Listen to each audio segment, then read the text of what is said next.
Evelyn to Philip, V-mail dated February 18th, 1944. My own. No mail today. However, I've received mail from you inclusive to February 9th. I've finally completed the package and it contains the following: 12 boxes of chiclets, carton of cookies, box of chocolates, 2 Milky Ways, 1 hanky that I found among your things, and 3 pairs of GI shorts, also among your things, that I'm sending along in the hope that you will be able to use them. They are size 36, I think. Tonight I'm at a loss for words. I did a good day's work, ate fairly good, and feel fairly good. I've finished knitting the back of Mom's sweater, and I have about half of the front completed. Gosh, baby, can you imagine me at a loss for words? But I can say a few more oft-repeated words. I love you so very much, my darling. Phil. I wish I could say it to you. Your name, I mean. I always liked that name and often say it to myself to help me get closer to you, sweet. I'll say good night now, Phil, dearest. Yours, then, now, and evermore, Ev. Philip to Evelyn, February 18th, 1944, Hans Crescent Club. Dearest Evie, here I am in London again. I arrived last night about 4 p.m. I rushed like mad from Liverpool Street to the Hans Crescent. I was that impatient to get to Eddie and Izzy Gutkin. I was rather dubious about the latter being able to make it, but I was hoping nevertheless. As for Eddie, I was positive that he would be waiting for me. After all, he set the date. Imagine my chagrin then, when on inquiring at the desk, I learned that neither of them had checked in. I was downright mortified. Seeing no point in hanging about Hans Crescent, I left notes at the desk for both of them, telling them where to find me, and took off for the Eagle Club. There I checked my gas mask. I had intended to eat there. I was hungry, but when I saw how crowded the place was, and having no patience for age 2, waiting around to eat, I decided to look for another place. So I wandered about Leicester Square, eventually making my way to Piccadilly Circus. In the course of my gadding about, I stumbled onto the Criterion restaurant. I remembered that someone had recommended it highly. Entering, I found it to be a very attractive place, cozy in spite of its spaciousness. There are 2 floors, the street floor, where teas are served between meals, and the basement, which, if anything, is even more luxuriously pointed and homier than the top floor. I found I was about 15 minutes too early for supper, which is at 6, so I settled down to wait the quarter of an hour, getting hungrier by the minute. Finally, it was time, and a waitress came over to see what I would have. The menu was printed in French, and I was at a loss as to what to order, but she was very accommodating and made it all clear to me. Page 3. Thus I was able to order to my taste, which was as follows: hors d'oeuvres, Cambridge steak, Brussels sprouts, mashed potatoes, rolls and butter, and a glass of lager, beer to you. For dessert, cocoa blanc mange, like chocolate pudding. Well, Chippy, everything was delicious, and I did the meal full justice. But the big surprise were the hors d'oeuvres. I had no idea what I was letting myself in for when I ordered. The waitress pushed a 3-tiered trolley over to the table. I took one look at the delicacies in the dozens of trays and had all I could do to keep from drooling. No kiddin'. When I started to point out what I wanted, the waitress very politely asked me if I would leave it to her judgment.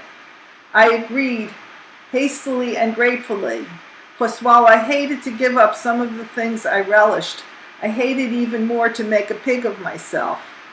I needn't have worried on either score though, 'cause when she finished piling it on, here is what the page 4 plate contained: pickled beets, pickled carrot strings, marinated herring, kippered herring, potato salad, baked beans, green peas, pickled greens, pickled sardines, and coleslaw, no less.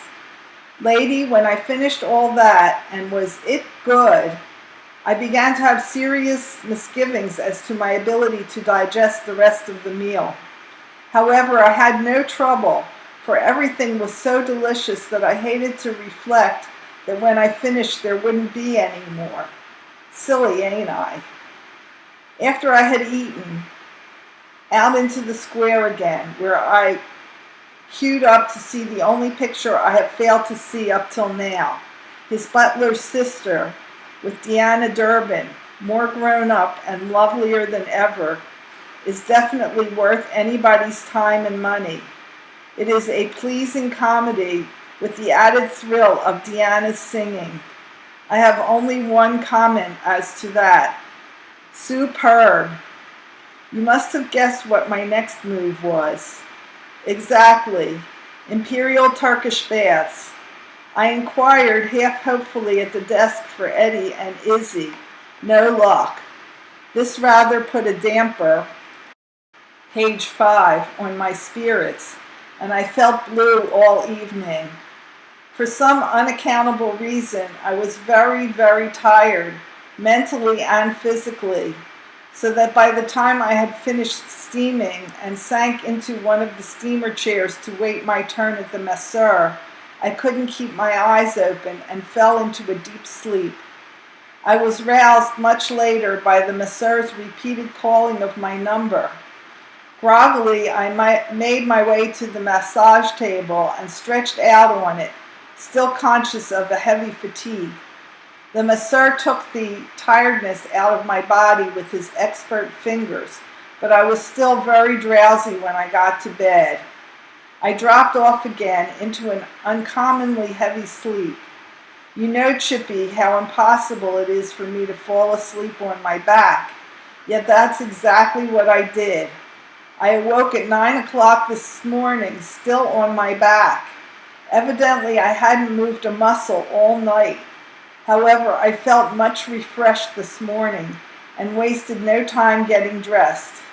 I was paying my bill when something about the clatter of footsteps on the stairs behind me made me wheel, page 6, instinctively.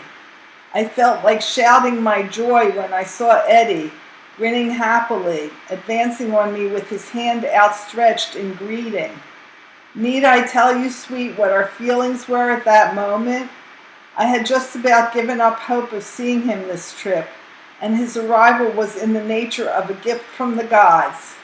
We went straightway to the Eagle Club, where we talked and talked over breakfast.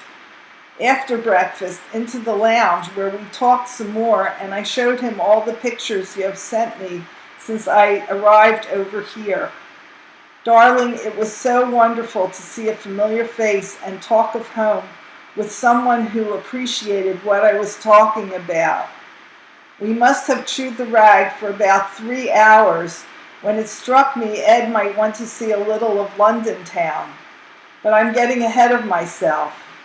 I was very let down when he told me that his pass was only for 24 hours, and he had to see the colonel to get that. He very nearly couldn't come at all. It seems his organization is on the verge of moving to another base in England. 2, he is, page 7, transferring into another outfit. All this made it very difficult for him to procure a pass, and he only succeeded after he enlisted the aid of the chaplain. At that, he was lucky to get even 24 hours. He arrived at Hans Crescent this morning, 3 a.m., and darn near drove the clerk's daffy in his efforts to locate me. The difficulty arose from the fact that the information desk closes at 10 p.m. Finally, in order to pacify his outlandish demand that they check every Red Cross club in London on the chance that I might be there — there must be a dozen clubs in London with some several thousands of GIs in each — they opened the information desk room to him. Then your brilliant brother pulled a lollapalooza of a boner. Instead of looking for his name on the blackboard, the dummy looked for my name instead. Naturally, he failed to find it. His own name stood out like a sore thumb on the blackboard, where I myself had printed it in bold and prominent letters. If he had only looked under the P's for it. However, he didn't, and giving it up as a bad job, went disgruntledly to bed. Awaking this morning, page 8, he tried the information desk again, complaining that he couldn't find my name on the board, although he was almost sure I was around someplace and that I must have left a message for him. The girl suggested he look for his own name. I can imagine what she must have been thinking. You can imagine for yourself, sweet, what Eddie felt like when he looked again and found his name as big as life staring him in the face. Hastily procuring the note I had left, he scanned it. I had told him I would be at the baths until 9:30 this morning. I neglected to tell him that at that time I was leaving for Hans Crescent. When he looked at the time, it was exactly 9:15. There was a line waiting to get at the information desk, but he broke right in and demanded to know how he could get to Russell Square and the baths. The clerk must have read the desperation in his mind, for she obliged him with the directions. At that, he got there just as I was leaving. The time was 9:35 a.m. Poor kid, he had a hectic time of it all the way through, but all's well that ends well, and he did see it. Page 9, through to a happy conclusion. Of course, the fact that he had to make a 5 o'clock train this very afternoon somewhat lessened our pleasure, and we both decried the fact that we would have so little time together. But on the whole, it was well worth all the trouble.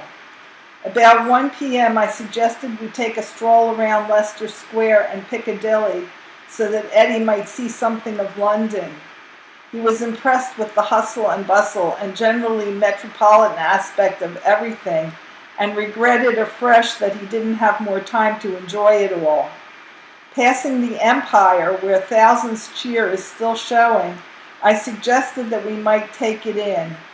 I knew he would enjoy it, and I had no reluctance whatever about seeing it again. It's that good. He agreed, and afterwards was glad that he had consented. He enjoyed it very much. I did too. We had about an hour to kill after the show, before train time, so I took him to the Criterion for tea. We weren't very hungry, having eaten a pretty big breakfast, and the few sandwiches, tea, and pastries were just enough. Then, reluctantly, I saw him to page 10, Euston Station, where I saw him safely on his train. Eddie was very impressed with the underground subway in general and the escalators in particular. We made plans to meet again in the near future, just before the train arrived. After I saw him comfortably settled in his seat, I bid him farewell and made my way back to Hans Crescent, half hoping that Izzy might have come in the meantime. No such luck. It certainly was swell of Eddie to go to all that trouble and inconvenience and travel so far, approximately 260 miles round trip, to see me for a few hours. I'm no end flattered and grateful, but I guess I wouldn't be doing either him or you justice if I expected anything less of your brother, my darling. After the comparatively mild disappointment of the failure of Izzy to get here, I never really believed he would, I settled down to getting this letter written. As you can readily see, baby, I have been at it for some time now, and I'm beginning to get very hungry. So I know you will excuse me if I conclude this now. Page 11. It just struck me that I had promised to answer your last 5 letters. Hope you'll understand that this one precludes my doing so. I'll look through them tomorrow, though, for the purpose of answering any questions you may have put. I think there were a few. I'll bid you a fond au revoir for now, my lovely, with the admonition that you don't forget to kiss the pumpkin for me, and tender my love to all. As for you, Chippy, I can only reiterate what is constantly and undiminishingly in my heart and mind. I adore you. As my British buddy would say, you've had it. From your Phil. How true, how true.